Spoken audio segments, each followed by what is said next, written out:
chapter, leverages.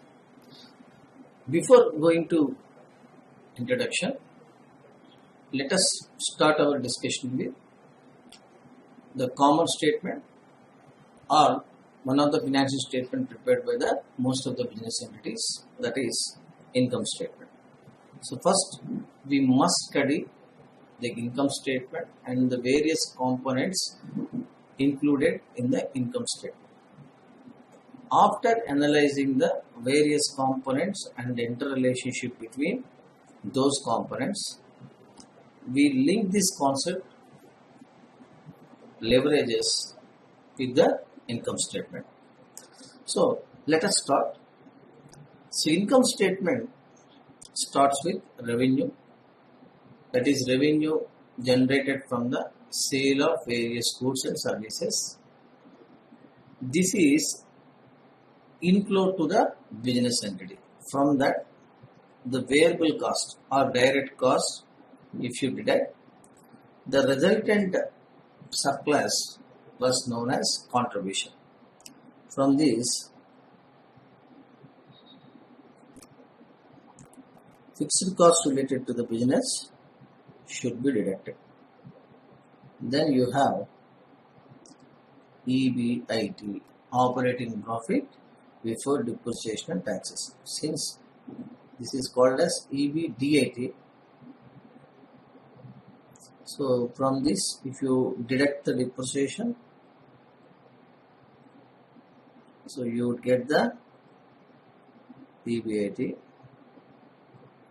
If you deduct interest there, you would get EBT. You would get EBT.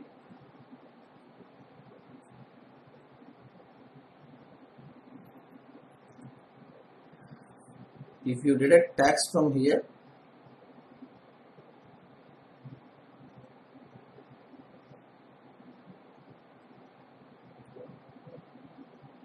earnings after tax, less tax,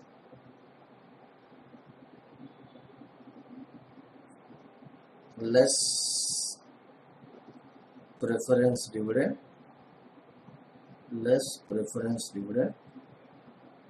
then you would get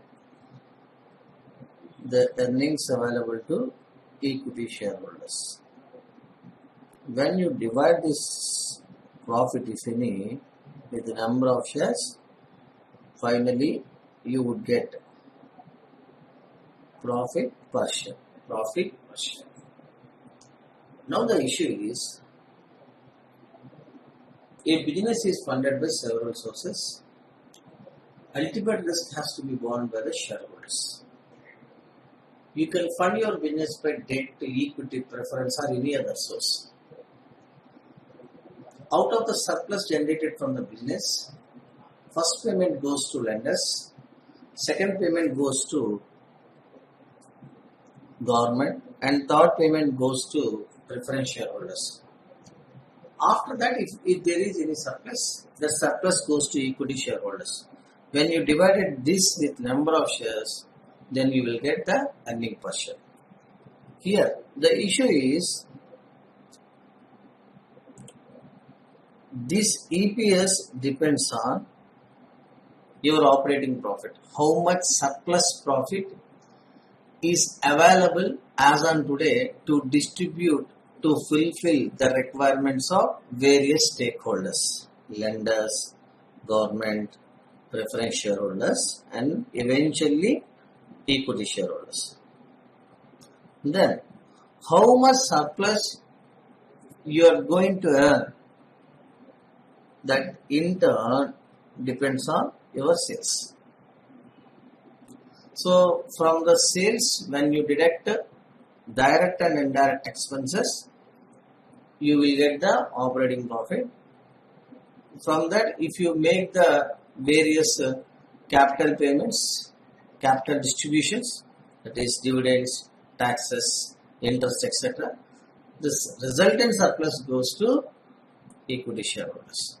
Now, the objective of every company is to either maximize the earning per share or to maximize the market price per share. This is what we call as wealth maximization objective. This is what we call as profit maximization objective. These two objectives must be taken into consideration before taking any investment, financing or dividend decisions. Three important decision situations in financial management.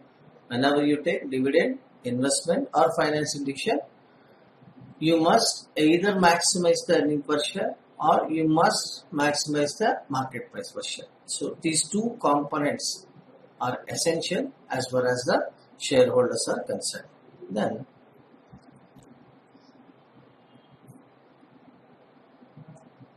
sales variable cost contribution. Variable cost always varies with sales. If sales increases, variable cost increases. Sales decreases, variable cost increases. As a result, if sales increases, contribution increases. If sales decreases, contribution decreases. Now the issue is this fixed cost, like salaries, rent, or telephone charges, etc. These are all fixed in nature. Cash fixed cost, we call it as cash fixed cost. So depreciation is also a fixed cost, but non-cash fixed cost. So put together the total fixed cost. You may increase your production, you may decrease your production, but fixed cost is unaffected. Fixed cost is unaffected. When your sales increases, contribution increases, but fixed cost remains constant. As a result, you are enjoying more operating profit. Similarly, when your sales decline, your contribution will also decline. As fixed cost is unaffected, your profit would also decline. There. So this profit,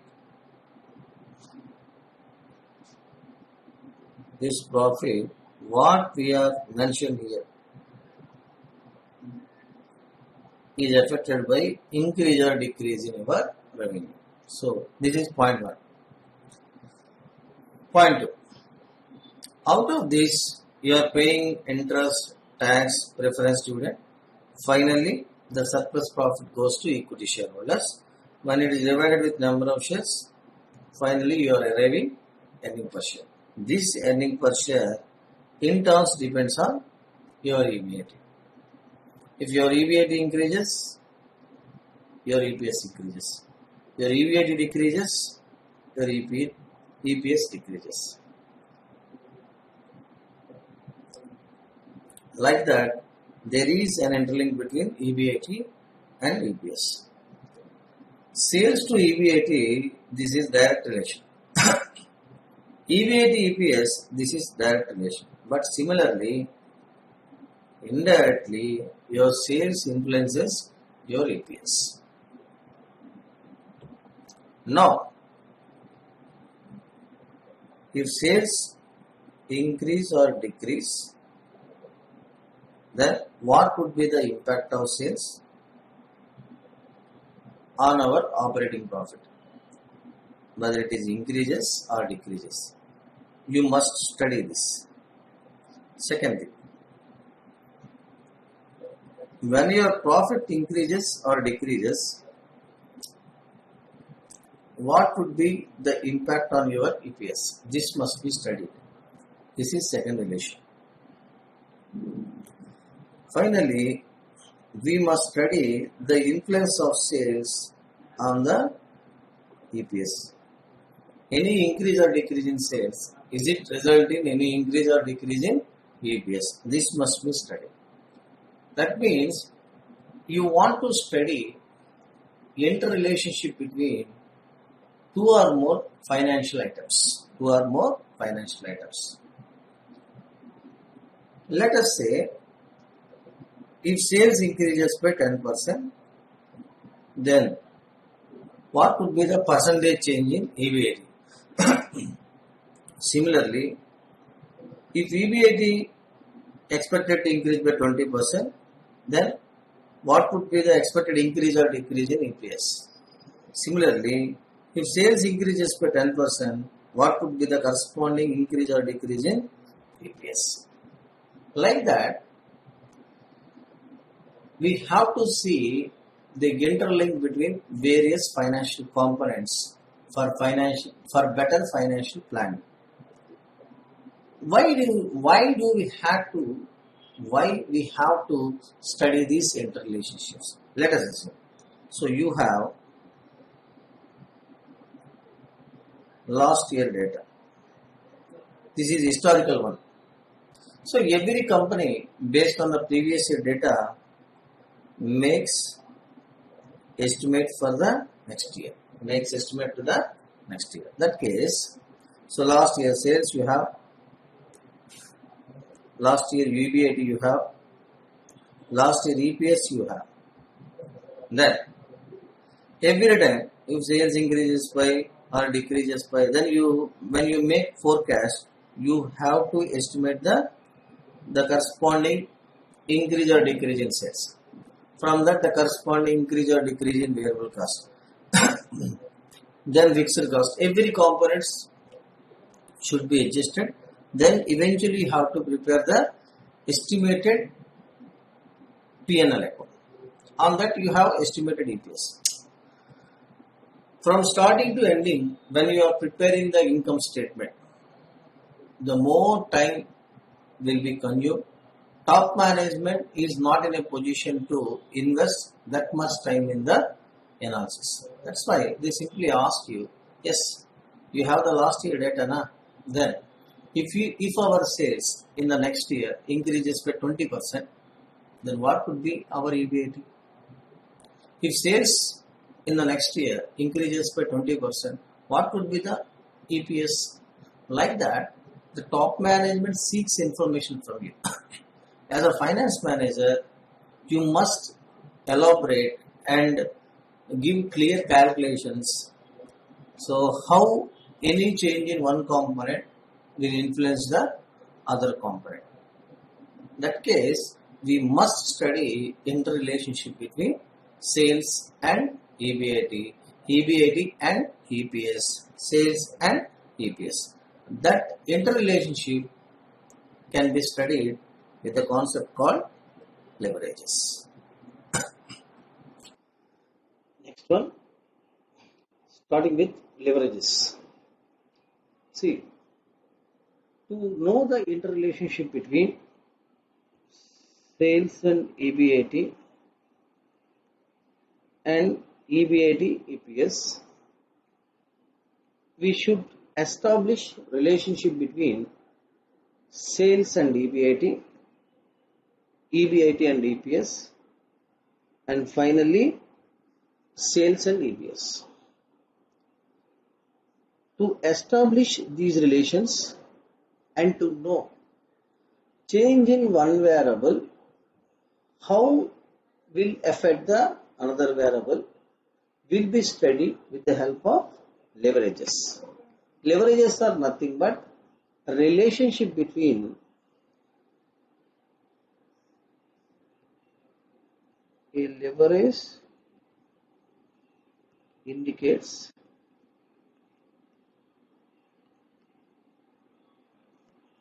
relationship between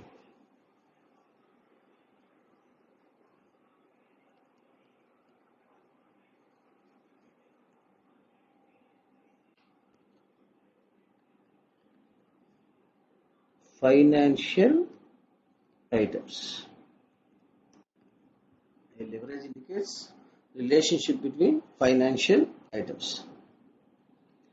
So second thing, what is leverage?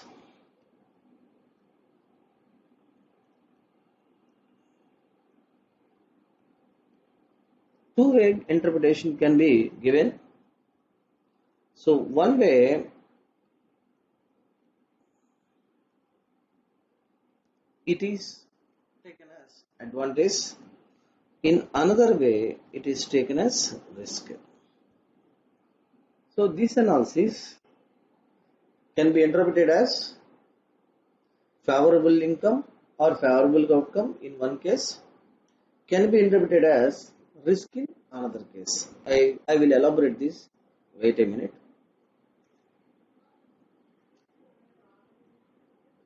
These leverages study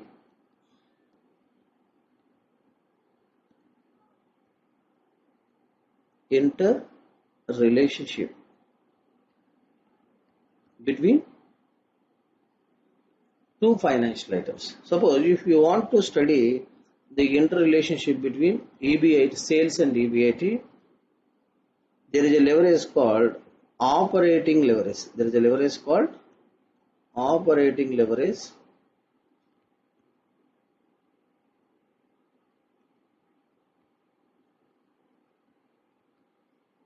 will be applied. If you want to know the interrelationship between EBIT and EPS, there is another leverage called financial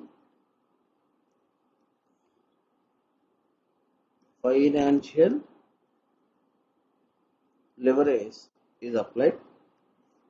So if you want to know the relationship between sales and EPS, a leverage called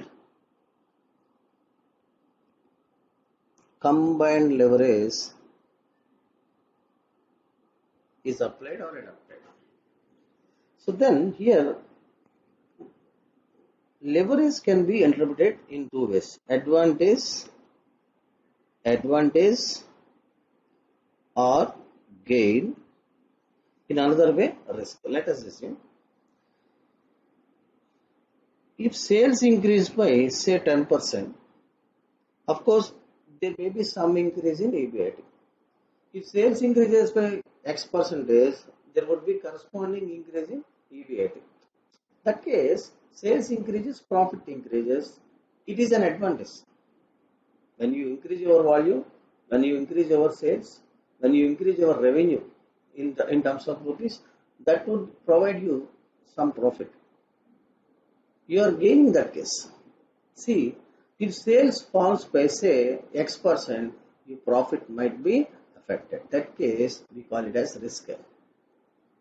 The probable loss that we are going to gain, that we are going to suffer, we call it as loss. That loss is indicated by risk. That's why the term leverage can be interpreted in terms of advantage. It can also be interpreted in terms of risk. Now, first we are looking at operating leverage, then financial leverage, then combined leverage.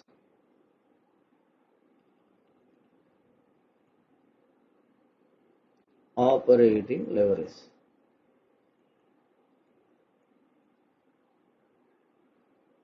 Operating leverage.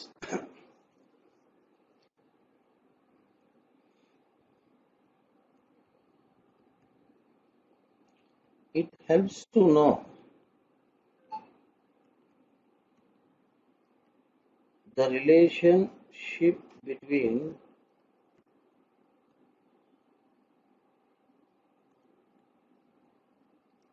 sales and EBIT. This is point 1.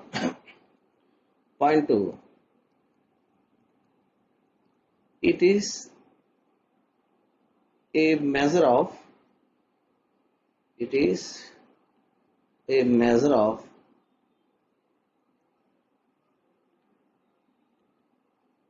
business risk. This is point number 2. I will explain all the points along with an example. Until that, just listen. Business risk. This is point number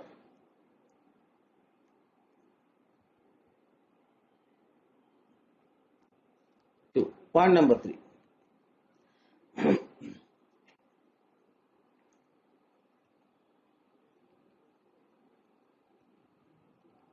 It is arises due to presence of fixed cost in cost structure. Presence of fixed cost in cost structure.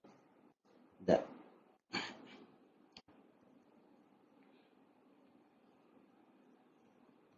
Suppose operating leverage, you find that, suppose operating leverage is 3. It means for every 1% change in sales, see my dear friend, change means increase or decrease. Our EBIT changes by 3%.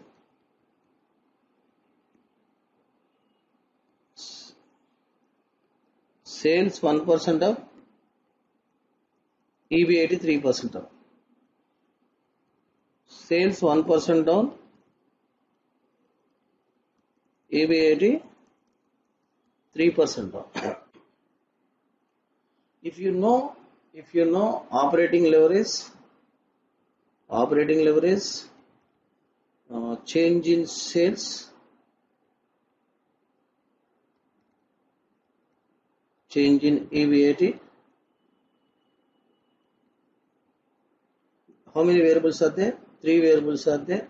Suppose I have operating leverage, I have percentage change in sales. Then I can find percentage change on sales. The next year I am saying that operating leverage is 3. The percentage of EBIT, change in percentage of EBIT, say this percentage. Then what would be the percentage change in sales? We can find that. I know operating leverage, I know percentage change in sales. Then I can find percentage change in EBIT.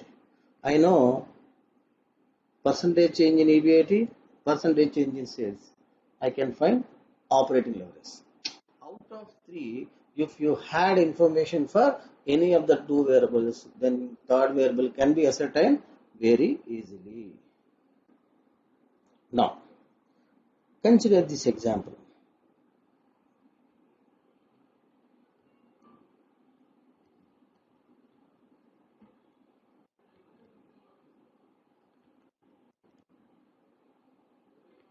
Current year,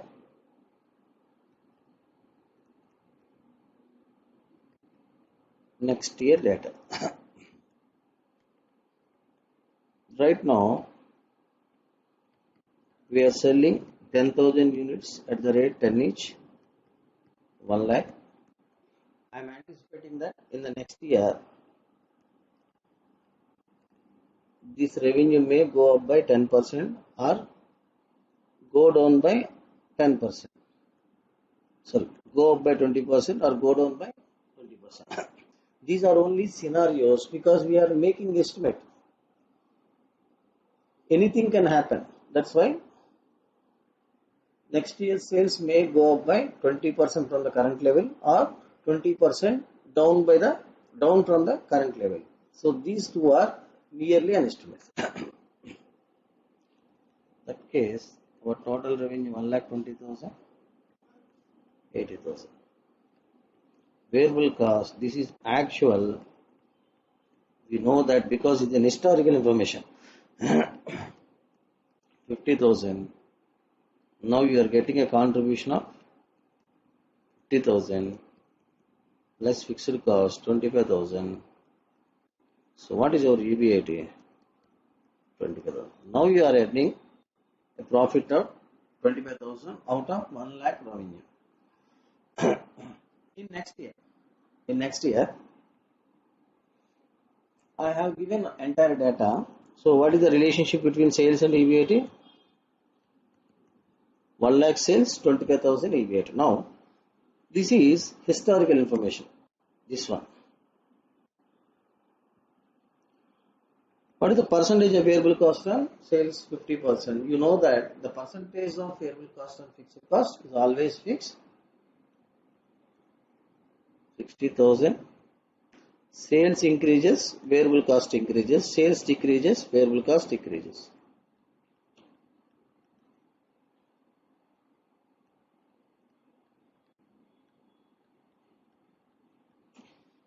Then what about fixed cost?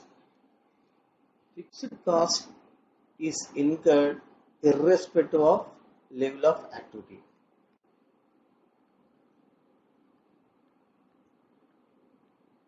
It is not affected by external things. That's why your sales may go up or may go down. It is not related to production, hence it is fixed. 35,000, 15,000. Now tell me, from 25,000 to 35,000, your profit was gone up by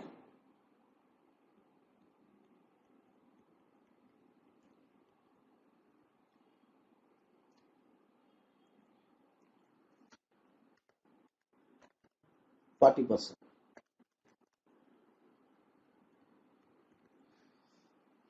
If sales are declined by 20%, that case your operating profit is going to decline by 40%. 25,000 EBIT becomes 15,000. It is declined by 10,000 from the current level of 25,000. So these changes, 20%, 40%, minus 20%, minus 40%, are merely an estimates for the next year. You can't do all these calculations. Instead of doing, we can find these values easily by establishing relationship between these financial items. See, operating leverage, it tells you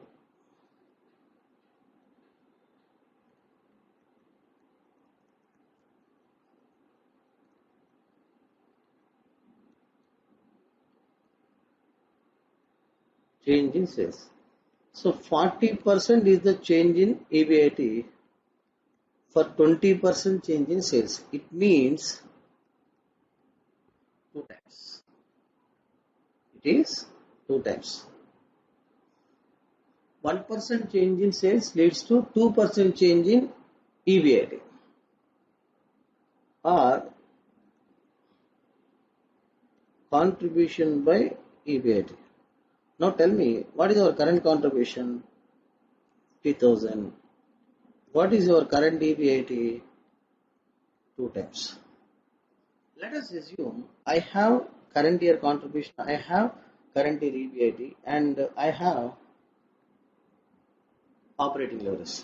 Let us assume operating leverage is 2. You are saying that in the next year, sales changes by say 20%. What you have done, the previous example, you asked me to calculate the EBIT. There are 3 variables, 1, 2, 3. I can find this. Operating leverage 2 means sales EBIT 1%, 2% change here. Here 20%, cross multiply this. Your EBIT is going to change by 40%. What is your present EBIT? What is your present EBIT? 25,000.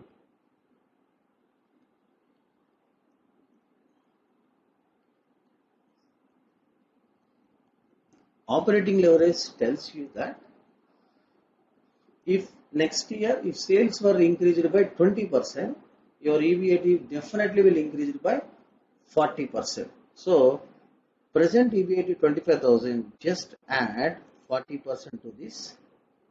that would be 10,000. The total would be 35,000. It is an estimate. So what you have done here can be done by establishing just relationships. No need to prepare income statement than to prepare the ultimate eventual EBIT. That is not required. Now you are saying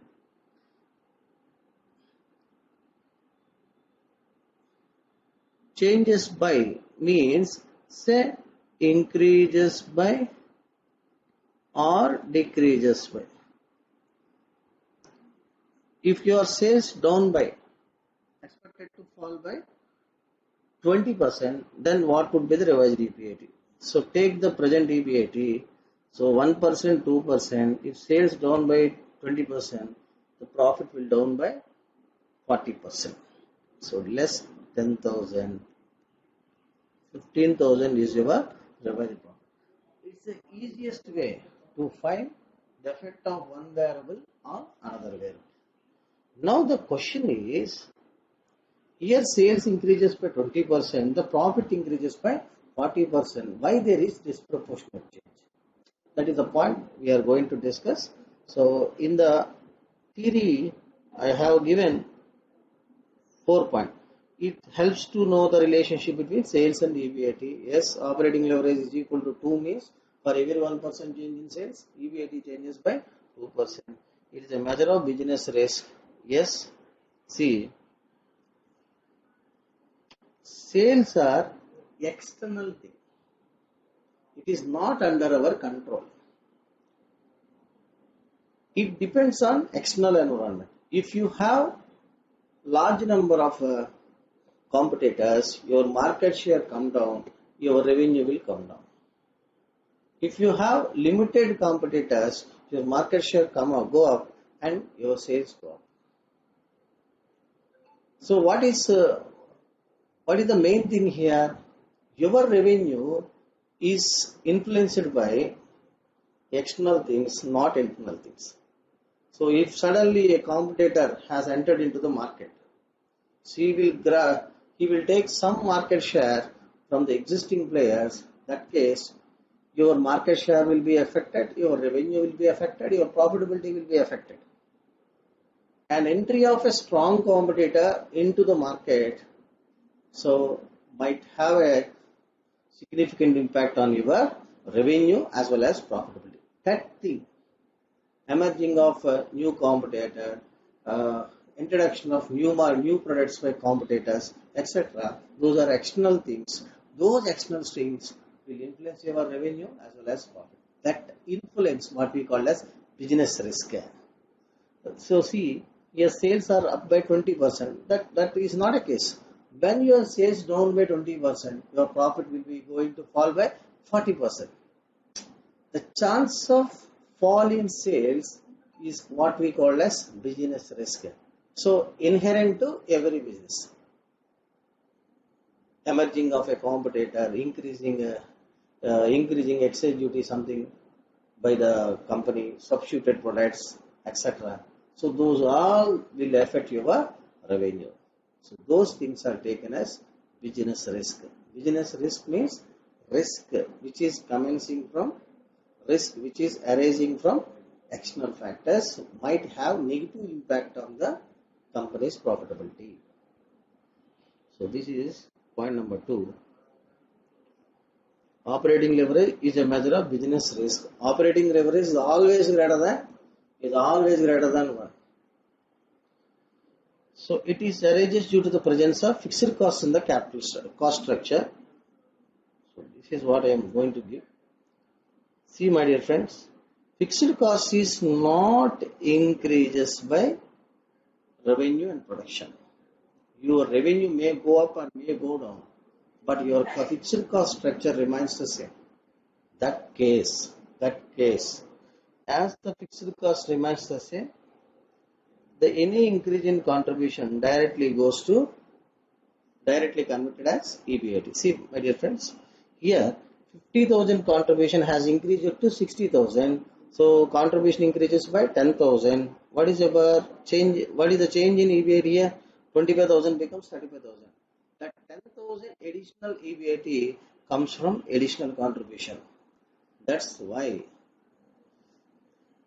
your EBIT disproportionate to revenue. If you don't have fixed cost in your cost structure,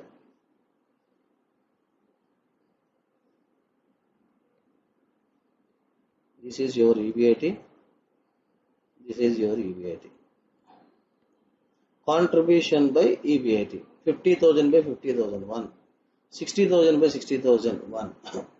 That case, operating leverage becomes 1. So why the operating leverage is greater than 1? Because the existence of fixed cost in the cost structure. 25,000, 25,000.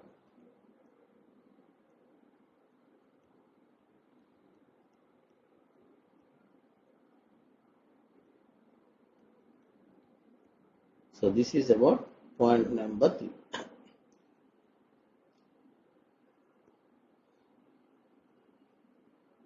Now, you are saying that operating leverage is equal to 2. Change in EBIT is equal to 40%. Then what is the percentage change in sales? This is question number 2. Now operating leverage 2 means sales up by 1%, EBIT up by 2%.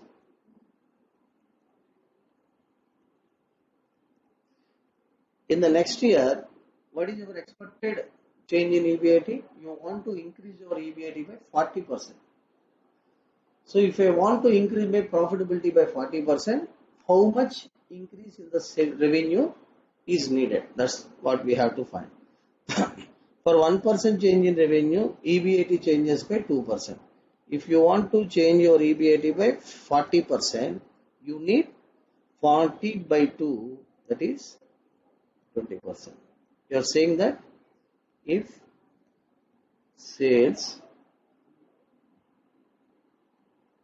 changes by, change means increase or decrease, changes by 20%, then EBIT changes by 40%.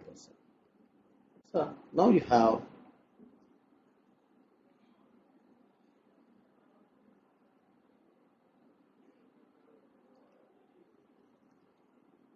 present sales 1 lakh. So plus 20%, 20,000, 1,20,000. If you have a revenue of 1,20,000, your EBIT will increase by 40%. Similarly,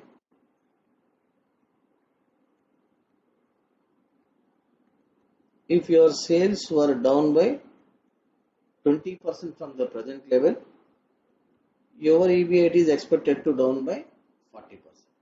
Like that, there is a triangle here, sales, operating leverage, sales, EBIT. If you know any 2 variables out of 3, then third variable can be ascertained very easily. So summary here,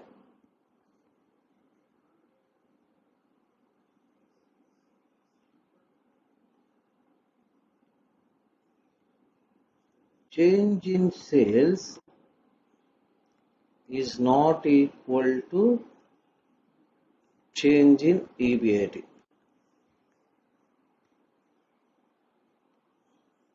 This is because when sales increases or decreases, fixed cost is not affected.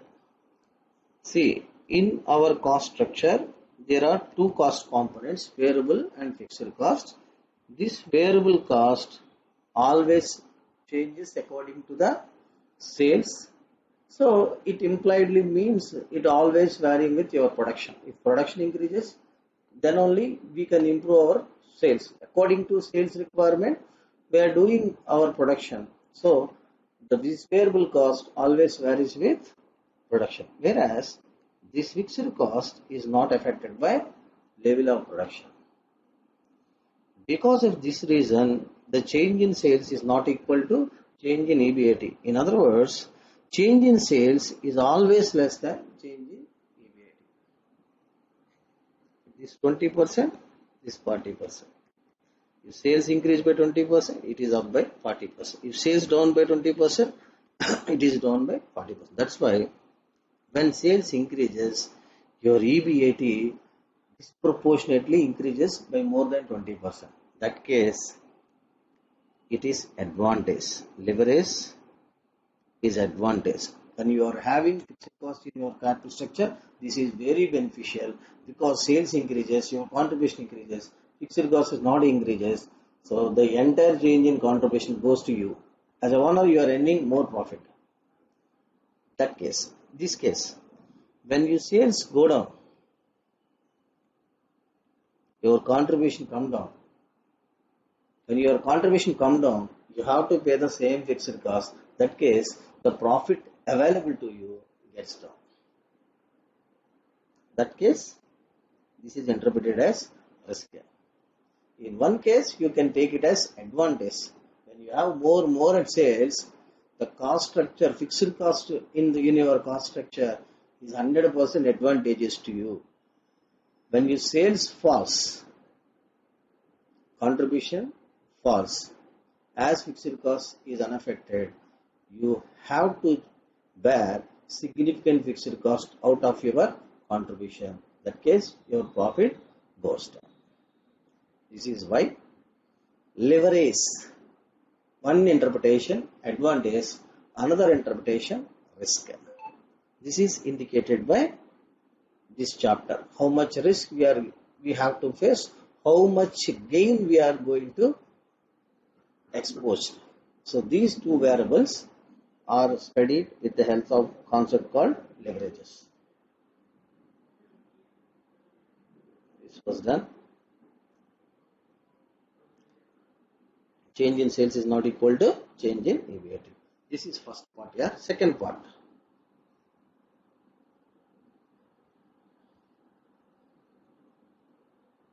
Financial leverage.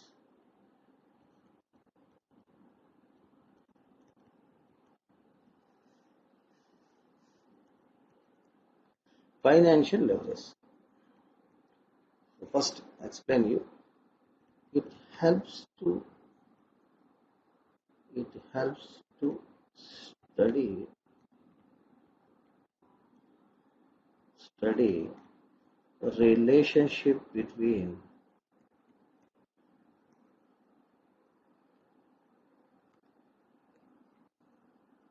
sales and EPS. Point 1. Point 2. It is a measure of financial risk. It is a measure of financial risk.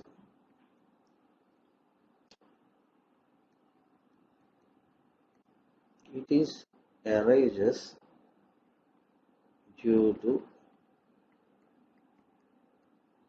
fixed financial obligations. It is arises due to fixed financial obligations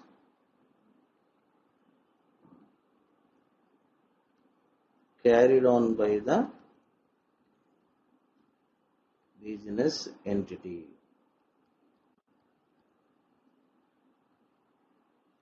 Financial leverage, suppose calculated as 2.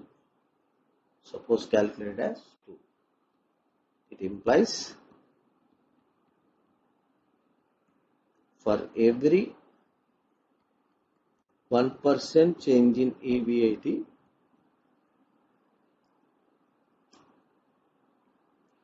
your EPS changes by 2%.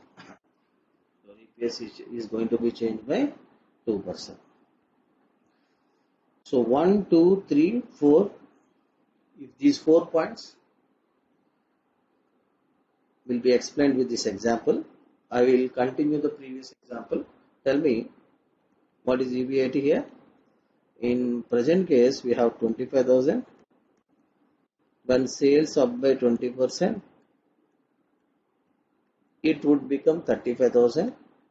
If sales are expected to decline by 20%, it would be 15,000. Let us assume you have interest commitment on your borrowing, say 10,000 rupees. It must be paid irrespective of your profit. In that case, your EBIT becomes 15,000, 25,000, 5,000. Let us assume your tax at the rate of 50%. 7,500, 12,500, 2,500. Earnings after tax 7,500, 12,500, 2,500.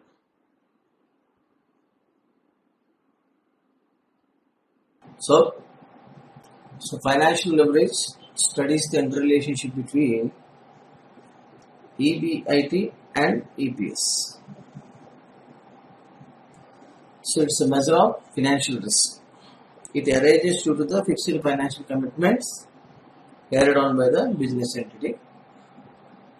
So to elaborate these points,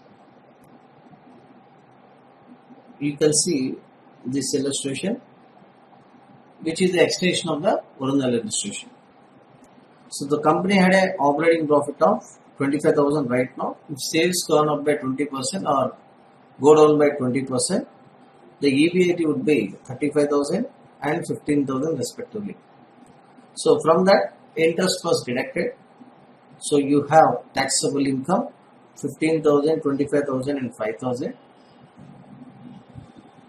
So tax at the rate of 50% was deducted. So it is assumed. Then your taxable income, post-taxable income 7,500, 12,500 and 2,500. Let us assume a company had 5,000 shares in the balance sheet. The company's present EPS was 1.5 and EPS would have been 2.5 sales gone up by 20%, 0.5 if sales go down by 20%, plus 20% or minus 20% as the case may be. So such a case, if sales were up by 20%, the EPS would up by 66.67% and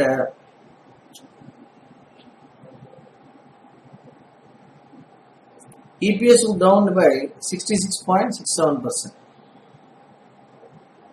Now see, EBIT, EPS. Right now, 25,000 EPS becomes 35,000. So that is 40%.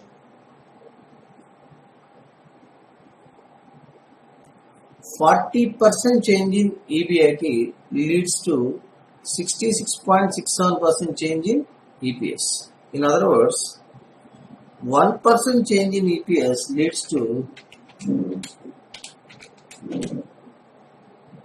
1.67 approx. 67% change in EPS. So the relation between EBIT and EPS can be studied with a concept called financial leverage. So it tells you that for every 1% change, either increase or decrease in EBIT from the current level, your EPS could increase or decrease by 1.67%. It means the change in EBIT is not equal to change in EPS. It is mainly because of interest component in the cost structure. Interest is nothing but fixed financial commitment. Your profit may go up or may go down. It is immaterial. You must pay interest of 10,000 rupees. So if your profit gone up, there would be no extra interest cost. Such a case, you would experience more benefit on account of interest payment. Similarly, when your profit go down, as the interest payment remains constant, you may get lesser profit from your business. That's why interest component could act as benefit in one case, could act as loss in one case. You may beneficial or you may forego something on account of this interest payment. So only because of interest commitment, there will be a disproportionate change between EBIT and EPS. If there is no interest, such a case, your EBIT and EBT becomes 25,000, tax at the rate of 50%, 12,500. Then your EPS would be 2.5. This case, 35,000, 17,500.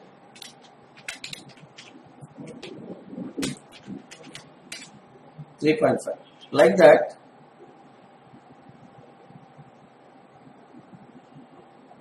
that, your EBIT becomes EBT. EBT post-tax will be converted as earnings to equity shareholders. If there is no interest payment, financial leverage in any case will be the equal. Suppose that EBIT financial leverage EPS. Three components there here. Out of three, if you had information for two components, 1, 2, 3, we can find easily the third component. Let us assume, if I say EBIT increased by 50%, given that financial leverage is equal to 1.67%, then I ask you to find what would be the EPS. That case, financial leverage tells you for every 1% change in EBIT, EPS changes by 1.67%.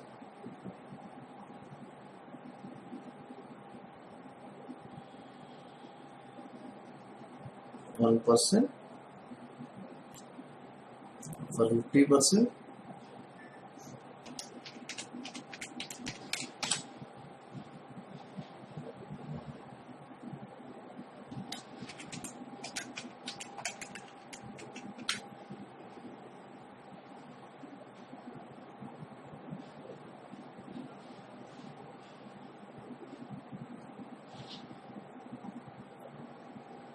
$83.33%.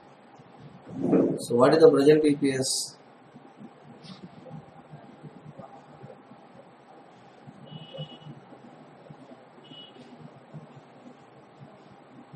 $1.5.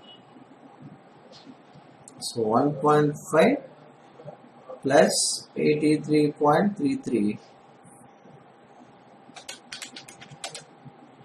that is 1.25. So 2.75 is your reverse EPS. So if you have desired EPS, you must know the percentage change in EBIT and your financial leverage. This is case 1. Case 2.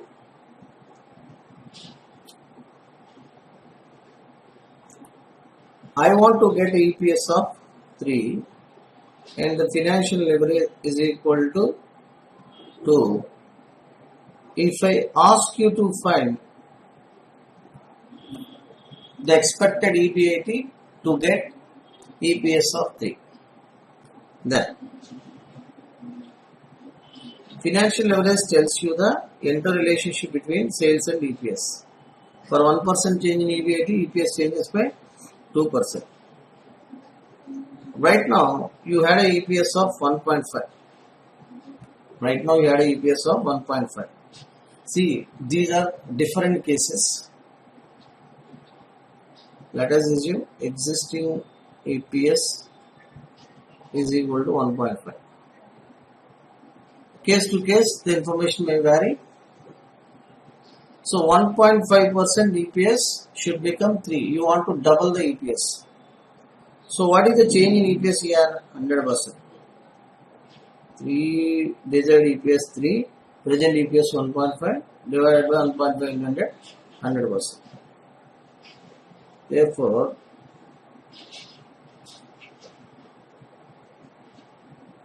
change in EBIT required to get 100% change in EPS is equal to 100% by 2, 50%. Suppose if your EBIT, present EBIT 50,000, it must increase by another 25,000, so that at the level of 75,000, your EPS would be doubled. So like that, with the help of operating leverage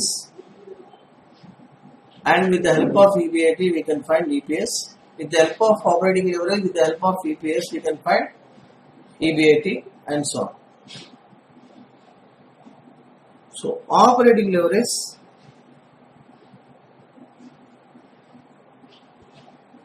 is equal to contribution by EBIT. Similarly, financial leverage is equal to EBIT by EBT. EBIT by EBT. What is the difference here? Contribution minus fixed cost is equal to EBIT. Because of fixed cost, there is disproportionate change between sales and EPS. So sales and EBIT. So what is the difference here? Interest. Because of interest, there is a disproportionate change between EBIT and EPS. So this is one formula, or you can also find this by change in EBIT divided by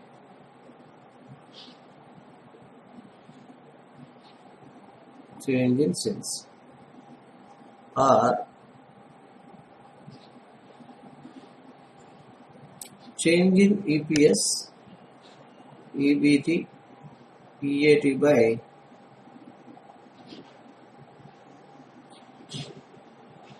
change in EBIT. In the given case, EPS, EBT, EAT was changed by 66.67%. EBIT changes by 40%. So 66.67 divided by 40 is equal to 1.67. Like that, we can easily find the financial limits. So these formulas are over. Next to go,